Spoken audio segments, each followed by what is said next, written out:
বীরভূমের দিকে নজর রাখবো। অন্যকে বাবা দেখিয়ে এসআইআর এর নাম নেতার। বিডিওর কাছে অভিযোগ নকল বাবা হিসেবে নাম কাটাতে ফর্ম 7 জমা।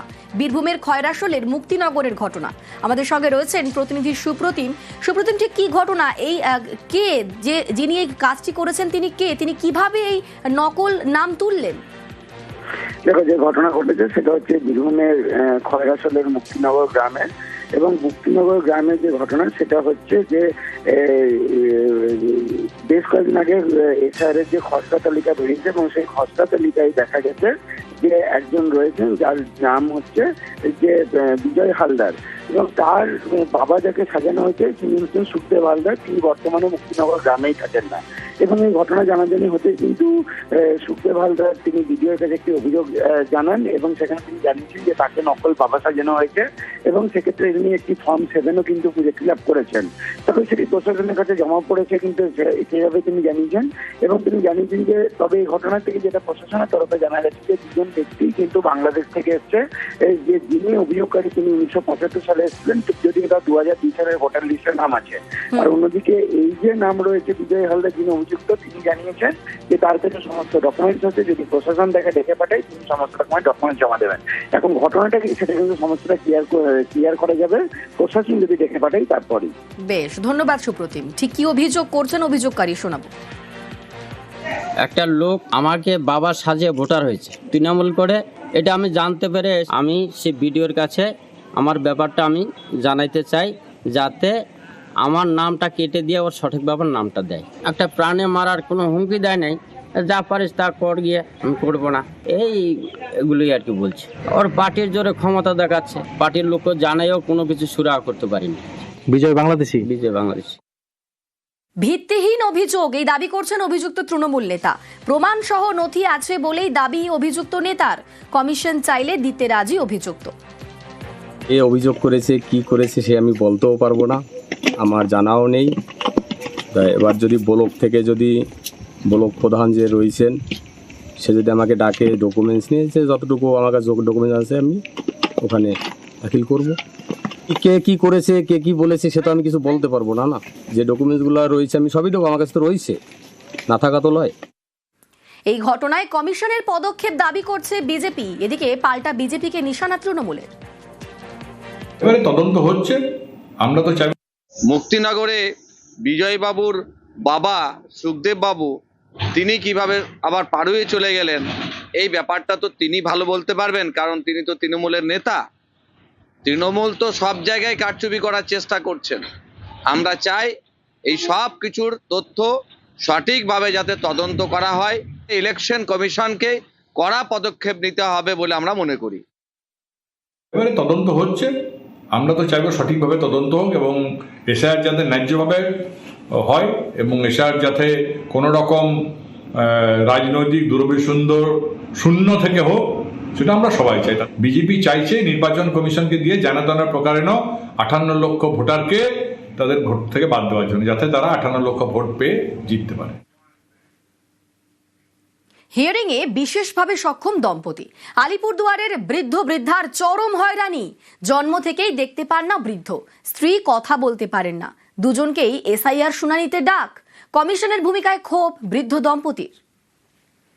এটা ভুগছি যে দুবার ডাকা হলো, একবার সকালে এসে গেলাম, আবার আসতে হলো, কল করলো। মানে অন্ধ স্কুলে থাকতাম, ওখানে লেখাপড়া করতাম, ইয়ে করতাম, তো আমার তখন ভোটের কার্ডটা হয়নি। হিয়ারিং এ আসতেই হলো, বাড়িতে হওয়ার কথা তো আমাকে তো আসতেই হলো, দেখা যায়। অগ্নিদগ্ধ হয়েও হিয়ারিং এ চূড়ান্ত ভোগান্তি ইসলামপুরের বৃদ্ধার। আগুন পোহাতে গিয়ে অগ্নিদগ্ধ হন বৃদ্ধা। পা কোমরের বেশিরভাগ অংশ ঝলসে যায়। টোটোতে বসেই বৃদ্ধার এসআইআর হিয়ারিং। ডালিমন নেশা, ডালিমন খাতুন হয়ে গেছে।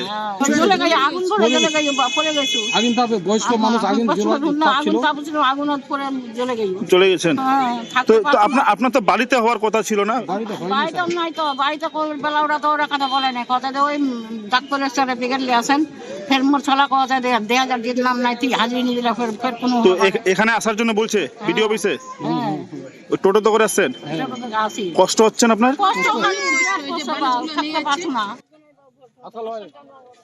আমি আছি ওই 2000 নাম নাই স্যার কারো, আমার মারও নাম নাই। আমার মার তো 70 বছর বয়স, মার একটু নামটা আগে ছিল ডালিমন নেশা, কিন্তু ওইটার জন্যই না কি জন্য আমরা 2002 ভোট দিয়ে আছি, মাও ভোট দিয়ে আছে, কিন্তু নাম নাই কেন? মা এই বয়সে আগুন পোহাতে গেলে জ্বলে গেছে, 2 পাও জ্বলা এখান পর্যন্ত, তার জন্যও এখানে আসতে হলো। তো বললাম যে এই বিএলওরা তো বলছে যে যারা অসুস্থ বা তাদের তো বাড়িতে হওয়ার কথা, তো বেলার বলছে নিতেই হবে, মানে নিয়ে আসতেই হবে। হ্যাঁ, নাহলে 2002 নাম নাও উঠতে পারে। অসুস্থ কেউ কোনো কারণে যদি চলে আসে তাহলে আমরা EIRO টিম নিচে নেমে করে নিচ্ছি। কোনো যদি অসুস্থ বা 85+ ভোটার তারা যদি আবেদন করেন এবং বিএলওকেও ইনফরমেশন দেন তাহলে আমরা বাড়ি গিয়েও করে নিচ্ছি। আমি কিছু বাড়ি গিয়েও হিয়ারিং করেছি। এনার ক্ষেত্রে আমার মনে হচ্ছে কোনো মিসকমিউনিকেশন হয়ে গেছে বা ওনারা হয়তো অবগত ছিলেন না যে বাড়ি গিয়ে হিয়ারিং হতে পারে। যাই হোক, নেক্সট আমাদের কাছে এরকম আবেদন আসলে আমরা বাড়ি গিয়েও হিয়ারিং করে নিই। এসআইআর হিয়ারিংয়ে হয়রানির প্রতিবাদ, কেতুগ্রামে পথ অবরোধ বাসিন্দাদের। হিয়ারিংয়ের নামে হয়রানির অভিযোগ, বর্ধমান বীরভূম সংযোগকারী রাস্তা অবরোধ। বাবার নাম বজলুর রহমান শেখ আর শেখ বজলুর রহমান, এর জন্য আমাদেরকে ডেকেছিল, কোর্ট মিটিং করে দিয়েছি, আবার আমাদেরকে পুনরায় হিয়ারিংয়ে ডেকেছে। আমরা আর হিয়ারিংয়ে যেতে চাই না, আমরা হয়রান হতে চাই না। আমার দাদু বাস করেছে, আমার বাবা বাস করেছে, আমরাও বাস করতে চাই। আমরা ভোট কমিশনের কাছ থেকে ধিক্কার জানাই যে সকল মানুষকে আমাদেরকে হিয়ারিংয়ে না ডেকে যথেষ্ট আমাদের যেটা ডকুমেন্টস সেটা দেখে আমাদেরকে আর হিয়ারিং করবো না আমরা। ফরাক্কায় গণ ইস্তফার ডাক বিএলওদের। মুর্শিদাবাদের ফরাক্কায় বিডিও অফিসে বিএলওদের বিক্ষোভ। এসআইআর এর সাধারণ মানুষের হয়রানির অভিযোগে বিক্ষোভ। এসআইআর এর কাজে প্রবল চাপের অভিযোগ বিএলওদের। গত 3-4 মাস থেকে এসআইআর কাজে ব্যস্ত।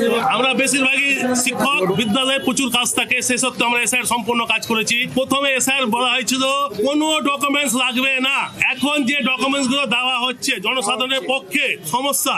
এখন যা ইসিআই ব্যবহার করছে তাতে প্রত্যেক ভোটারের নাম, বেশিরভাগ ভোটারের নাম কাটা পড়বে।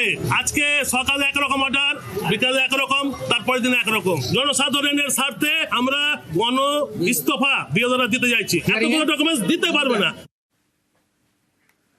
নিজেকেই শুনানির নোটিশ বিএলওর, স্ত্রীকেও শুনানির নোটিশ বিএলওর। পূর্ব বর্ধমানের কেতুগ্রামের ভ্রমরকোলের ঘটনা। বিএলওর সঙ্গে বাবার পদবিতে অমিল, বিএলওর স্ত্রীর সঙ্গে বাবার বয়সের ফারাকে গরমিল। নিয়ম মেনে নিজেকে ও স্ত্রীকে নোটিশ বিএলওর। লজিক্যাল ডিসক্রিপেন্সিতে আমাদের বাবার টাইটেলটা ভুল ছিল, কিন্তু যদিও 2002 এর লিস্টে কিন্তু বাবার নাম ঠিকই ছিল। তো আমি সেই পরিপ্রেক্ষিতে মাধ্যমিকের সার্টিফিকেট যেখানে আমার বাবার নাম সঠিক রয়েছে আমি সেটা প্রোভাইড করেছিলাম। তা সত্ত্বেও আমার নামে হিয়ারিং নোটিশ ইস্যু করেছে ঊর্ধ্বতন কর্তৃপক্ষ। তো এসআইআর করতে এসে সবার ক্ষেত্রে যা নিয়ম, আমার বাড়ির ক্ষেত্রেও সে একই নিয়ম।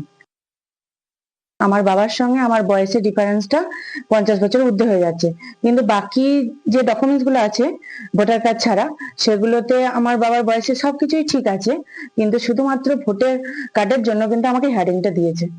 এখানে সব ক্ষেত্রে সবারই আসছে, সে কারণে আমারও এসছে। এখানে আমার সেরকম করে কিছু আর বলা হয়নি। এবার ওটার কাজ যে কোনো সরকার যেভাবে করবে সেভাবে তো ও করবে, ওর তো এখানে ওর কোনো হাত নেই।